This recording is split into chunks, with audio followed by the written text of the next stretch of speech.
Olá, começa agora a sua revista eletrônica semanal Direito Meu, Direito Seu. O que fazer para ter acesso ao medicamento de alto custo oferecido pelo governo?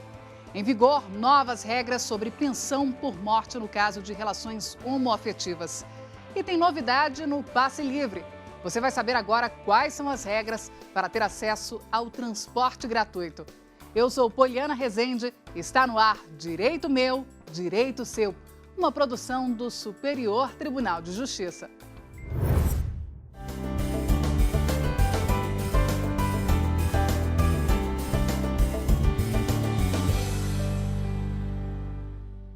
Enfrentar uma doença já é difícil. E quando o tratamento depende de remédios caros, o desafio é ainda maior. O orçamento da família pode ser comprometido. E nessa hora é importante e necessário conhecer o que é direito meu, direito seu, para ter acesso aos medicamentos gratuitos.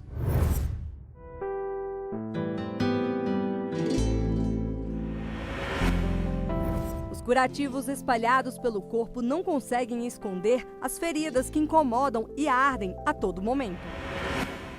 Sem os curativos, as lesões começam a aumentar, elas começam a inflamar muito mais, então aumenta muito a dor. Dor que vai atrapalhar todo o seu dia a dia. Eu estou com dificuldades para dormir por causa da dor. Ana tem epidermólise bolhosa congênita, conhecida como EB, uma doença rara que provoca bolhas e feridas na pele. Para amenizar o sofrimento, a única solução são esses curativos importados. O problema é que eles estão em falta na rede pública de saúde. Para comprar, ela gastaria cerca de R$30 mil por mês. Na última entrega, era uma quantidade que não dava nem para uma semana. A gente sabe que os curativos normais que a gente tem com atadura de Crepom, Micropore, não podem ser utilizados, porque na hora de retirar muitas vezes causam mais bolhas e mais ferimentos. Então esses curativos que a gente indica, geralmente de silicone ou hidrocoloides, eles aderem de uma forma mais suave e ajudam a absorver a secreção da ferida, então acelerando a cicatrização. De acordo com a Constituição Federal, é dever do Estado fornecer serviços básicos de saúde para a população, inclusive remédios. O medicamento na rede pública ele pode faltar por dois motivos: por incompetência administrativa ou por falta de recursos. Porque há um sistema, há uma política farmacêutica e essa política prevê uma série de mecanismos de regulação de estoque. A maior dúvida de quem precisa do remédio é como conseguir de forma gratuita. O SUS não fornece todos. Os que são distribuídos fazem parte de uma lista. Uma relação nacional de medicamentos, uma relação estadual, cada estado e o Distrito Federal tem sua relação de medicamentos, e relações municipais.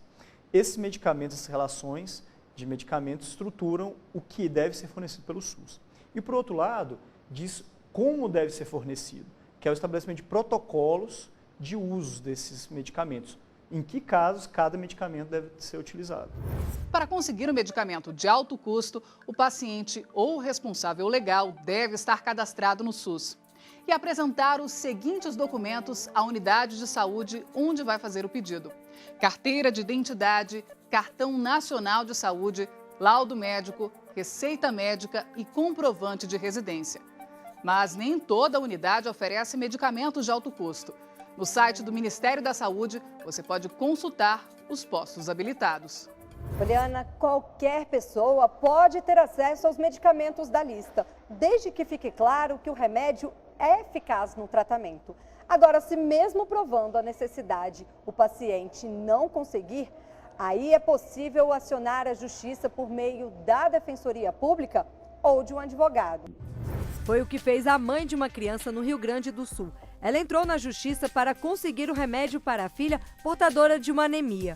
No recurso analisado pelo STJ, ficou decidido que o Estado do Rio Grande do Sul e a União têm que fornecer os medicamentos. Em outro caso, o STJ decidiu ainda que o juiz pode bloquear verbas públicas para garantir o remédio à pessoa necessitada. Essa decisão do STJ adota a melhor medida, que é bloquear a verba e comprar. Por que eu digo isso? Quando se impõe multa, só vai ser executado quando acabar o processo. Até lá pode ter acabado até a vida da pessoa, né? E precisa de velocidade. e esse sequestro dá essa velocidade.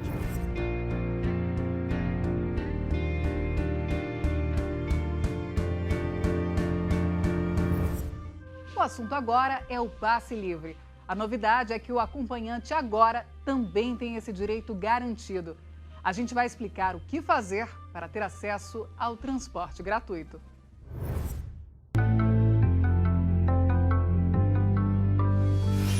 Suzana mora a 15 quilômetros do centro de Brasília. Pelo menos 4 vezes por mês, ela precisa pegar o ônibus para levar a filha até o hospital, onde faz tratamento. Ela conta que decidiu fazer a carteirinha do passe livre para ajudar nas passagens, mas reclama do transporte.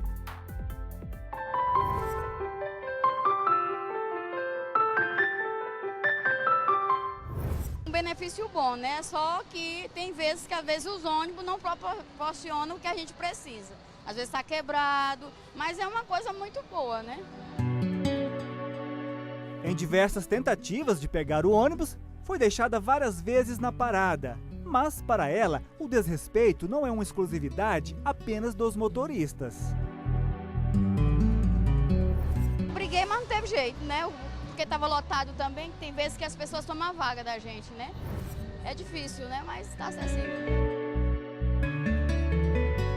A lei do passe livre foi criada em 1994 para todas as pessoas com deficiência física, auditiva, mental ou visual e comprovadamente carentes, com renda familiar de até um salário mínimo. Já no caso das pessoas com mais de 65 anos, esse advogado explica que o benefício não está previsto na Constituição Federal, mas é garantido por meio de decreto. Existe o decreto, na realidade, que regulamenta o Estatuto do Idoso, que coloca que todo idoso vai ter direito a esse passe livre. Isso tanto em transporte municipal como interestadual também. Para o advogado, o grande problema está na quantidade de assentos que são reservados para os passageiros que têm direito ao passe livre, não só em relação ao transporte urbano, mas principalmente no caso do transporte interestadual. O que acontece na realidade? As empresas em si, elas não querem se adequar a isso.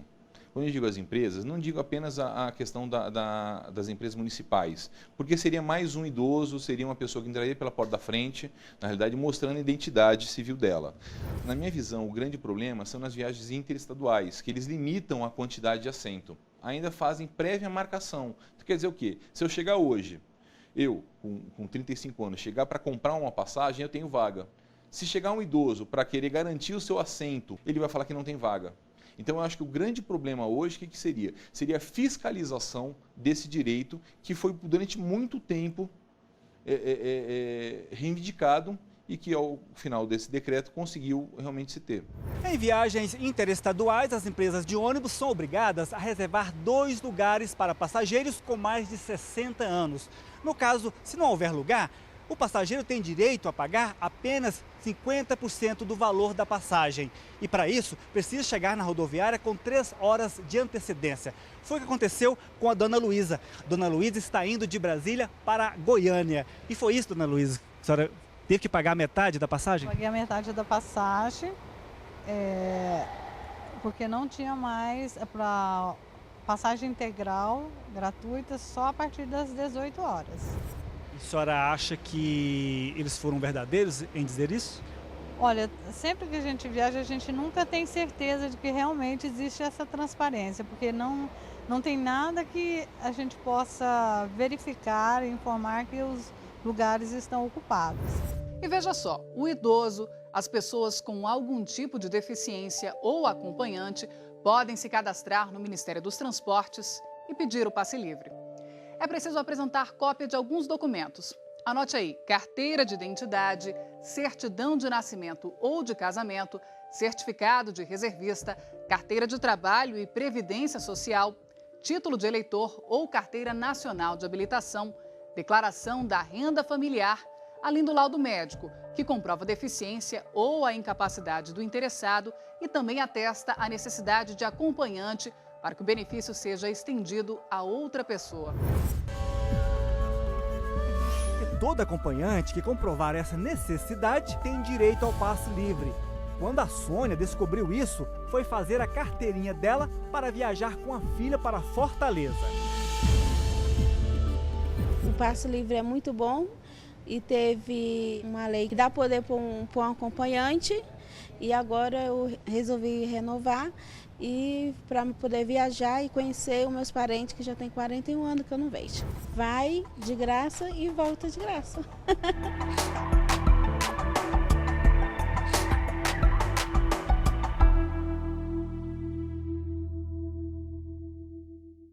Cada pessoa é única, mas não é difícil encontrar quem tenha um nome igual. É o chamado homônimo. O problema é que essa questão pode trazer muita dor de cabeça.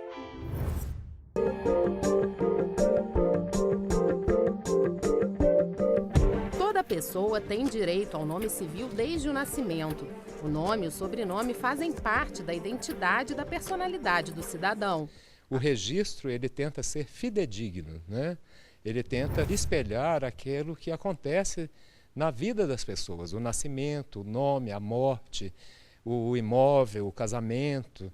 Tudo isso é objeto da área de registros públicos. Quiçá pudéssemos ter aí um registro digital, né? Uma pessoa que tivesse um registro de DNA junto com o seu registro civil e tudo junto numa internet, numa coisa assim mais avançada, né? Em termos de tecnologia. Esse erro provavelmente não teria ocorrido. O erro a que o promotor de justiça Rômulo Oliveira se refere foi no caso de Marcos Mariano, que foi confundido com outra pessoa com o mesmo nome. O ex-mecânico, já falecido, passou 19 anos na prisão por engano. Foi preso pela primeira vez em 1976, suspeito de assassinato. Ele ficou 6 anos na prisão e só conseguiu ser libertado com a confissão do verdadeiro assassino. Mas acabou preso novamente por engano. Nessa segunda passagem na cadeia, contraiu tuberculose e ficou cego após ser atingido por estilhaços de uma bomba de gás lacrimogênio. Poucos dias antes de sua morte, deu essa entrevista. Eu achei que com 4 ou 5 dias eu ia embora. Foi horrível, foi triste. Até hoje eu estou quebrando a cabeça. A liberdade é tudo. É tudo na vida do cidadão. A liberdade definitiva só veio 13 anos depois. A partir daí, Marcos começou outra luta, a busca por reparação. Em primeira instância, ele teve reconhecido o direito a uma indenização de R$ 356 mil. O Tribunal de Justiça de Pernambuco elevou a quantia para 2 milhões. Na época, metade da quantia teve que ser paga, mas o governo de Pernambuco recorreu da decisão no STJ. A condenação foi mantida pela primeira turma. Em 2006, o Superior Tribunal de Justiça já havia considerado o caso o mais grave atentado à dignidade humana já visto no Brasil. O relator do caso foi o ministro Teori Zavascki. Isso realmente é uma morte em vida. Isso nós salientamos.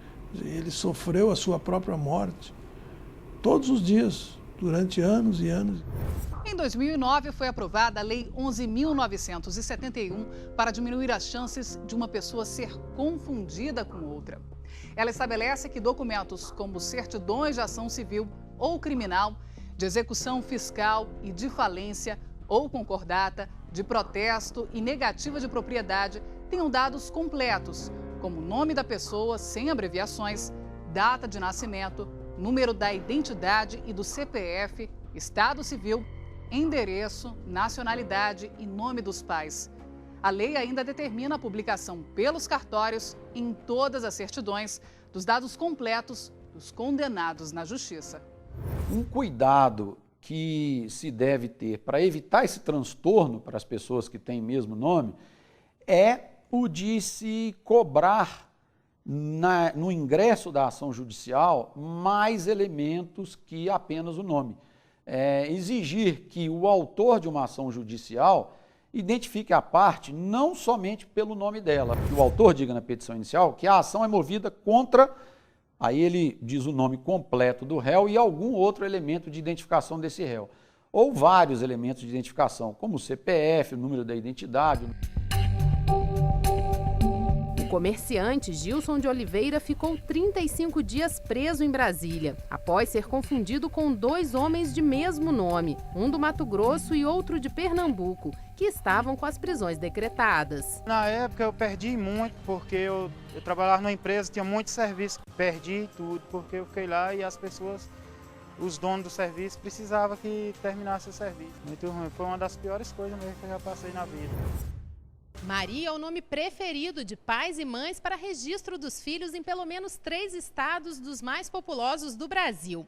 Em 2014, 23.500 crianças receberam este nome em São Paulo, 9.669 em Minas e 6.288 no Paraná. Ana, João, Pedro, Davi, Gabriel, Miguel e Lucas também estão entre os prediletos. Para o advogado Cristiano Rodrigues, é importante que as instituições tenham mais cuidado. Em 2011, ele defendeu um senhor que teve um imóvel comercial penhorado para pagar dívidas de um homônimo, ou seja, de um devedor com o nome igual ao dele. Além do nome próprio, o nome das mães também era o mesmo. Infelizmente, esse problema ele tem se tornado corriqueiro no dia a dia e abarrotado o judiciário com processos judiciais em virtude da falta de zelo dos bancos, porque os bancos hoje, todas as instituições privadas possuem, de modo geral, ao seu dispor, todo um acervo eletrônico, um acervo de informações, mas que na hora da filtragem acabam não aferindo aquelas informações como deveriam e resultando em prejuízo a terceiros, como no caso do nosso cliente.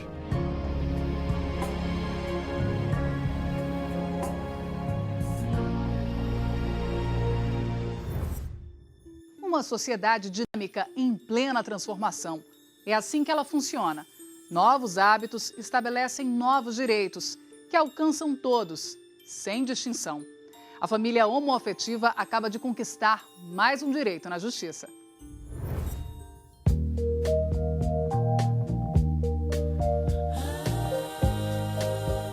O amor, relembrar do primeiro encontro, do primeiro beijo, sempre deixa a gente sorrindo à toa, não é mesmo? Que não me deixe mentir o casal Danilo e Eduardo. Mas aí a gente se encontrou 10 minutinhos antes, aí... Exatamente, exatamente 10 minutos. 10 minutos, é. Aí a gente se encontrou e aí aconteceram os fogos. Aí logo depois dos fogos a gente brindou, aquela coisa do brinde. Aí eu fui e beijei. Quase 2 anos depois daqueles fogos de artifício do primeiro beijo, Danilo e Eduardo deram um passo à frente na relação. As alianças vão trocar de mão ainda este ano. O pedido de casamento já foi feito e com ele veio a preocupação de pensar na vida a 2. Eu acho que o nosso maior objetivo é constituir a nossa família. A gente quis garantir, já que os direitos estão aí para serem usados, dessa maneira. Que um não deixasse o outro em falta, né? Em nada que acontecesse. Então, no apartamento, a gente comprou junto, os dois estão com o nome no apartamento, 50-50%. Os dependentes no banco, né? Ele é meu dependente. No cartão de médico, de odontológico. Danilo e Eduardo não encontraram obstáculos na hora de colocar um dependente do outro, porque desde 2006 o Superior Tribunal de Justiça já reconhece o direito à pensão entre parceiros homossexuais. O caso que chegou ao tribunal foi de um homem que processou o INSS para poder receber a pensão previdenciária por morte do companheiro. Argumentou que os dois ficaram juntos por 18 anos e que a união era semelhante a relações heterossexuais, como nos casamentos. O STJ tem um posicionamento bastante avançado nesse quesito, né? Já reconhece há bastante tempo o direito das pessoas que convivem com pessoas do mesmo sexo ou não, né? Com o direito à pensão por morte.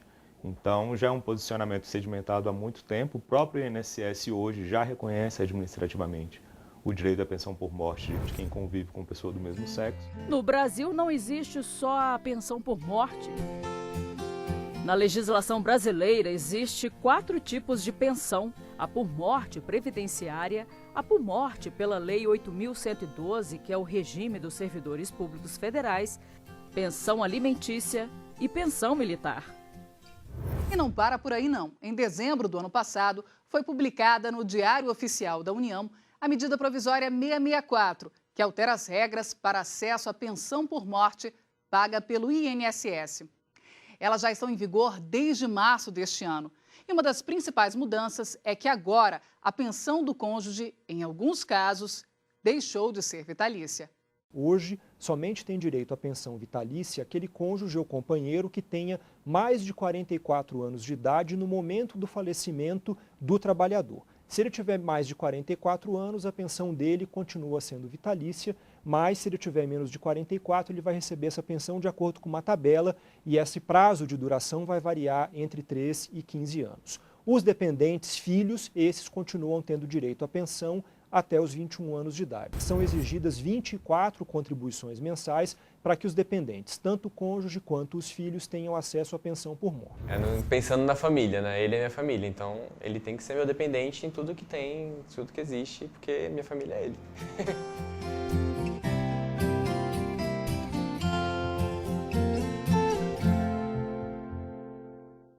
Trombose. A doença pode até ser desconhecida por muitos, mas só no ano passado ela foi responsável por mais de 20 mil atendimentos no SUS. Você vai conhecer agora o caso de um trabalhador que recorreu à justiça para fazer valer o que é direito meu, direito seu.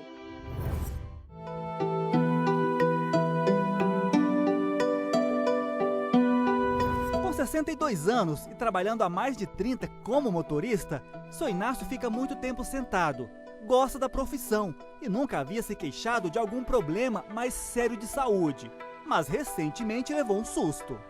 E depois de vários anos de trabalho sem sentir nada, Seu Inácio começou a sentir fortes dores na perna. Sem saber o que fazer, resolveu então procurar o médico. Seu Inácio, foi isso mesmo que aconteceu? Foi isso mesmo. Eu comecei a sentir fortes dores nas pernas, febre na perna, né? Perna muito inchada, e aí eu fui ao médico. Chegando lá, fez um ecodoppler, constatou que eu estava com trombose nas duas pernas.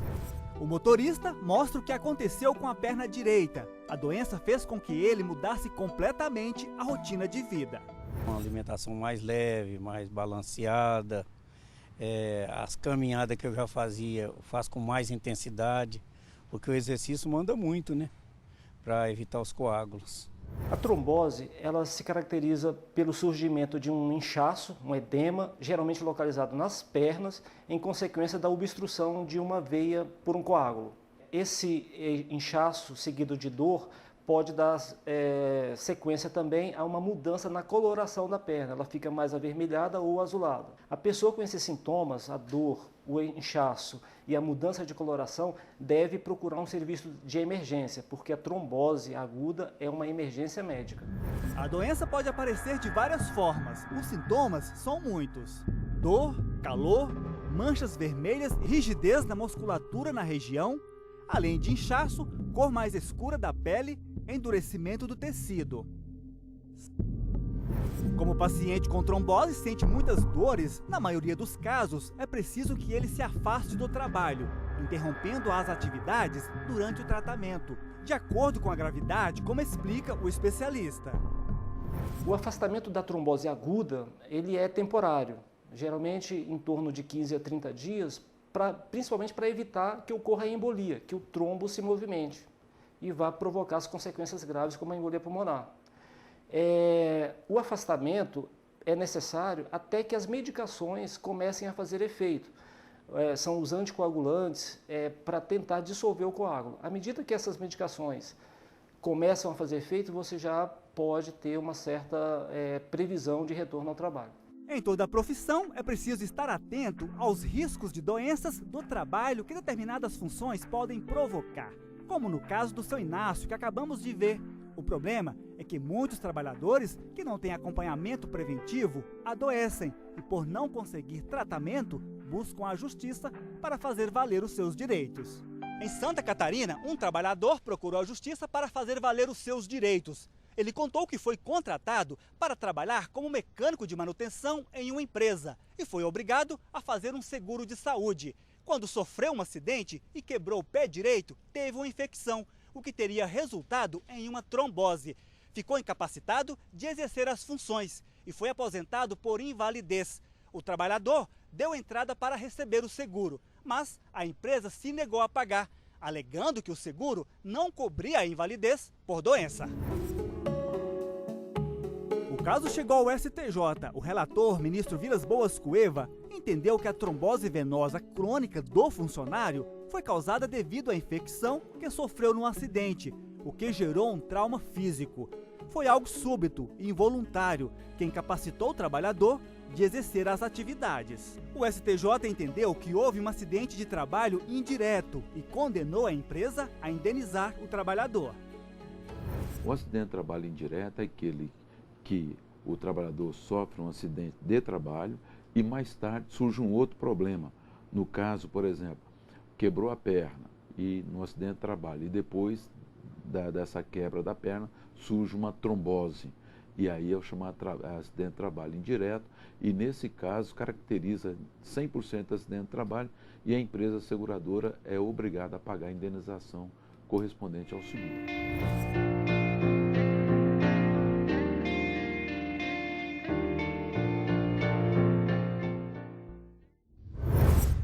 Direito meu, direito seu. Você precisa saber para fazer valer. A sua revista eletrônica produzida pela equipe de TV do Superior Tribunal de Justiça termina aqui. Entre em contato e mande sugestões. Na semana que vem a gente se encontra. Até lá!